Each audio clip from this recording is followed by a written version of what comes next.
In our previous module, I introduced some of the concepts and some of the topics as well as terms that we're going to use throughout this course. And what I want to do now is look at how we can configure the cloud app security. So in this module, we're going to look at the cloud app security prerequisites. We're going to look at the policies, and there are several different policies that you can use for managing and configuring CAS. We'll talk about connected apps, which allows you to connect to applications like Dropbox and Box external to your organization. And we'll talk about some of the options available for creating a CAS solution. So let's begin with the CAS prerequisites. There are 4 of them, and the first one is licensing, and you have to have a CAS license. This license is included with the Azure AD Premium P1, but it has some limited features. For the full functionality, you're going to want the E5 EMS Enterprise Mobility plus Security.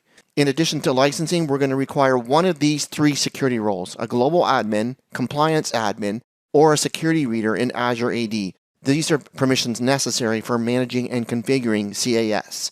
Networking. You may have to update your firewall's whitelist to allow specific IP addresses as well as DNS names to ensure the communication between your clients and your cloud applications. And you'll need to be able to access the Cloud Access Security Portal, and you can do so using IE11, Edge, Safari, Chrome, or Firefox. Once we've met the prerequisites, we are now able to go in and configure the settings associated with CAS. And there are 4 different categories of settings available in CAS. The first one is the system, where we can configure or specify our organization details, as well as configure export settings and your mail settings. And in Cloud Discovery, you're going to find that we have options in there regarding the score metrics, and we have reporting capabilities available within this category. In our next category, it's called Information Protection. In here, you're going to find the Azure Information Protection configuration options, and you'll have options for configuring files. Our last one is the Conditional Access App Control, and within here, we can monitor our users, and we can specify the default behavior that occurs when our users are accessing cloud services. So what I want to do now is step out with you and explore these CAS settings we just discussed. So we are on the Cloud App Security interface. Notice my URL is my tenant name.portal.cloudappsecurity.com. And this is our dashboard that we're going to land on. And what I want to first do is talk about the settings that we just introduced on the previous slide. So I'm going to click on the cog up on the right-hand side, and then I'm going to go to Settings. And you're going to see over here we have the categories I introduced. We have the system, where we find the organization details. For instance, the organization display name. I'm just going to change this to MTP. We have the environment name. We can upload our organization logo. And it also includes the managed domains that's associated with this tenant. So we have azmtp.com, azmtp.mail.onmicrosoft.com, and then azmtp.onmicrosoft.com. So this is where I would manage the organization details of my system settings. We also have mail settings under system, and this includes your email sender identity as well as the email design. You can actually use a custom template to jazz those emails up that are going out to users.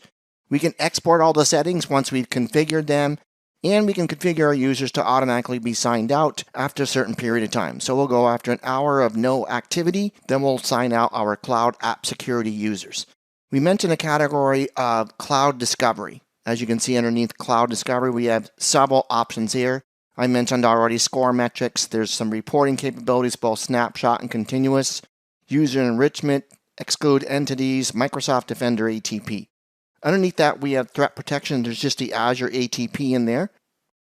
And then underneath that, we have the information protection. And in there, we can manage our files as well as our Azure information protection and Azure security. So under information protection, let's take a look at files.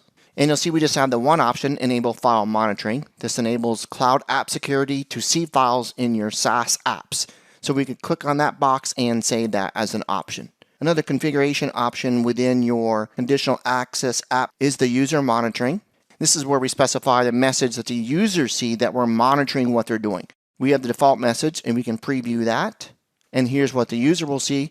Access to whatever the app name is being monitored. For improved security, your organization allows access to the app name again in monitor mode. Access is only available from a web browser. So that's what they'll see by default. But we could also create a custom message for our users to see. So this is where I come in and configure the settings located within each of the CAS categories. The first being system, the second being cloud discovery, the third being threat protection, which only contains that one item of Azure ATP, Advanced Threat Protection, the fourth being information protection, and the fifth being conditional access app control.